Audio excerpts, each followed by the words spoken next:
আসসালামু আলাইকুম। আমি ডাক্তার নাহিদ হাসান। আজকে আমি যে বিষয়টি নিয়ে আলোচনা করব সেটি হচ্ছে গর্ভবতী মায়ের একটি খুবই কমন সমস্যা, অতিরিক্ত ক্লান্তিবোধ। তো আমাদের কাছে অনেক পেশেন্ট আসেন যারা বলেন যে অ্যা আমরা একটুতেই হাঁপিয়ে পড়ি, প্রচুর ক্লান্তি অবসাদগ্রস্ত মনে হয়, বিছানা থেকে উঠতে ভালো লাগে না। এই ধরনের নানান সমস্যায় তারা ভুগে থাকেন। তো আমরা বলি যে গর্ভাবস্থায় ক্লান্তি লাগাটা বড় কোনো সমস্যা নয়। এটি গর্ভবতীর একটি সাধারণ সমস্যা।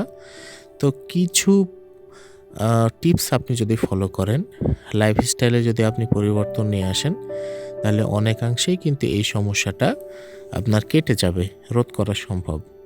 তো চলুন আমরা জেনে নেই আসলে কী কারণে ক্লান্তি লাগে আর এই ক্লান্তি থেকে আপনি কিভাবে উত্তরণ পেতে পারেন। তো প্রথমত আমি বলতে পারি যে এই সময়ে আপনার শরীরে রক্ত প্রবাহ বৃদ্ধি পায়। অর্থাৎ শিশুর পুষ্টি সরবরাহের জন্য মায়ের শরীরে যে অতিরিক্ত রক্ত প্রয়োজন হয় সেটি বেশি পরিমাণে প্রবাহিত হয়, যা শরীরকে ক্লান্ত করে। আবার অনেক মায়ের আছে আয়রনের ঘাটতি বা পুষ্টির ঘাটতি বা রক্ত স্বল্পতা অভাবে শরীর ক্লান্ত হয়ে যায় বা ক্লান্তি অনুভূত হতে পারে। গর্ভাবস্থায় শারীরিক এবং মানসিক পরিবর্তন মানিয়ে নিতে গিয়ে অনেক সময় মানসিক চাপ এবং উদ্বেগের মধ্যে দিয়ে মায়েদেরকে যেতে হয়, যার কারণেও কিন্তু শরীর ক্লান্ত হয়।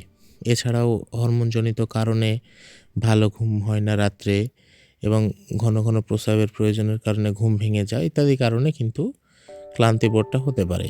এছাড়াও আমরা বলে থাকি যে গর্ভাবস্থায় প্রথম ৩ মাসে প্রজেস্টেরন হরমোনের মাত্রা বেড়ে যায়, যার কারণে কিন্তু শরীর ক্লান্ত হয়ে যায়।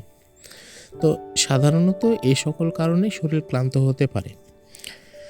তো চলুন জেনে আসি যে এই সমস্যা থেকে অর্থাৎ শরীর যে ক্লান্ত হয়ে যায়, এই ক্লান্তি থেকে আমরা কিভাবে সমাধান পেতে পারি। তো প্রথমেই আপনাকে যেটি করতে হবে, গর্ভাবস্থায় পর্যাপ্ত পরিমাণে বিশ্রাম নিতে হবে। দিনে অ অ একটু থেমে, থেমে অ্যা এম একাধিকবার আপনাকে বিশ্রাম নিতে হবে। রাত্রে কমপক্ষে ৭ থেকে ৮ ঘন্টা ঘুমানোর চেষ্টা করতে হবে। এছাড়াও আপনাকে সুষম খাদ্য গ্রহণ, যেমন আয়রন এবং অ্যাসিড সমৃদ্ধ যে খাবারগুলো আছে, যেমন পালং শাক, ডিম, মাছ, মাংস, ডাল ইত্যাদি, এগুলো কিন্তু বেশি খাওয়ার চেষ্টা করতে হবে। দেশি শাকসবজি যেগুলো আছে, ফল যেগুলো আছে, দানাদার খাবার এবং প্রোটিন সমৃদ্ধ যে খাবারগুলো আছে সেগুলো কিন্তু আপনাকে বেশি, বেশি খেতে হবে। এছাড়াও আমি বলে থাকি যে গর্ভবতী মায়ের কখনোই ডিহাইড্রেশন যাতে না হয় সেদিকে খুব ভালো মতো লক্ষ্য রাখতে হবে। কারণ ডিহাইড্রেশনের কারণে কিন্তু অনেক সমস্যাই হতে পারে। আপনার শরীরে যদি পানি স্বল্পতা থাকে তাহলে আপনি নানান রকম সমস্যায় পড়তে পারেন। সে কারণে আপনাকে দিনে ৮ থেকে ১০ গ্লাস পানি পান করাটা কিন্তু জরুরি। এছাড়াও আপনার ডিহাইড্রেশন এড়াতে অল্প পরিমাণে চা বা কফি আপনি পান করতে পারেন। এছাড়া হালকা ব্যায়াম করতে পারেন, অর্থাৎ গর্ভাবস্থায় নিরাপদ যে ব্যায়ামগুলো আছে বা যোগ ব্যায়ামগুলো আছে সেগুলো কিন্তু আপনি করতে পারেন। এটি আপনার শরীরের অনেকটাই চাঙ্গা করে তুলবে বা শক্তি বাড়াতে পারবে।